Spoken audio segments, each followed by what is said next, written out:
Edoardo Gambel, sono presidente della Gambel Group, studio professionale che ho fondato 52 anni fa. Cosa deve avere un giovane oggi? Un giovane oggi vive in una competizione non più nazionale ma internazionale e deve conoscere tre cose, sono delle battute, vado nelle sintesi. Le battute sono: deve conoscere l'inglese come l'italiano, e questo tenetelo presente anche voi, a questi giovani che ho di fronte. Deve conoscere il personal come una matita, quindi deve conoscere il mondo informatico.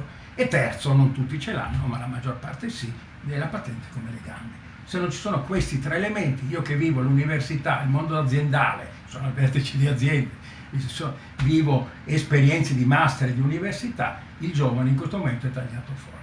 Quindi questi sono i tre grandi discorsi. Qual è il punto fondamentale? È la cultura.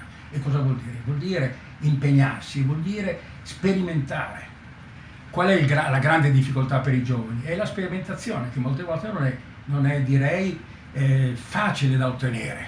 Nel mio caso, perché io sono un direttore d'orchestra, perché è una cosa naturale, di cui il concetto fondamentale era la leadership. Ma se un giorno non montavo su un podio e non mi trovavo a diretto contrasto, uso la parola contrasto volutamente, con i professori, tu sei sul podio e quindi sei il maestro, bene, non avrei avuto questa capacità. Poi ho trovato che riuscivo a far bene questo mestiere, questa professione. Quindi un altro discorso che io faccio sempre ai giovani con i quali sono qui presente è: non perdete ogni occasione, quindi ogni occasione è valida. Quando io da giovane, come i bravi giovani di una volta, andai a Londra e finii i soldi, c'è chi lavava i piatti, scoprirono che io sapevo suonare il pianoforte e feci il piano bar. Bene, posso vendere qualsiasi cosa, posso fermarmi, oggi non si può.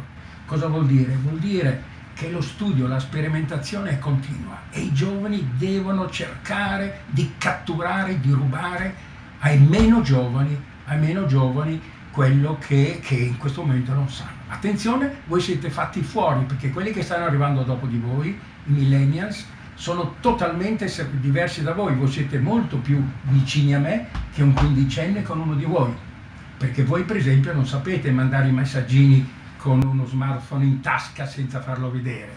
Ecco, questo è un esempio banale, io vado sempre sugli esempi banali, come una persona di una certa età, quando lo metti di fronte a un computer, ha difficoltà di schiacciare sui bottoni. Quindi qual è il grande segreto? E qui ho finito. È studiare, sperimentare, rubare agli altri il mestiere, fare di tutto, entrare in ogni buco, perché ogni occasione è valida. E poi c'è un'ultima cosa, concludo: siate curiosi, educatamente curiosi.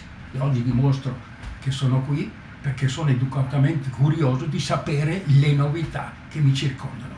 Il mondo è in profonda trasformazione e ricordatevi che anche le persone più avveniristiche sono superate da quello che sta accadendo. E con questo vi auguro un in bocca al lupo.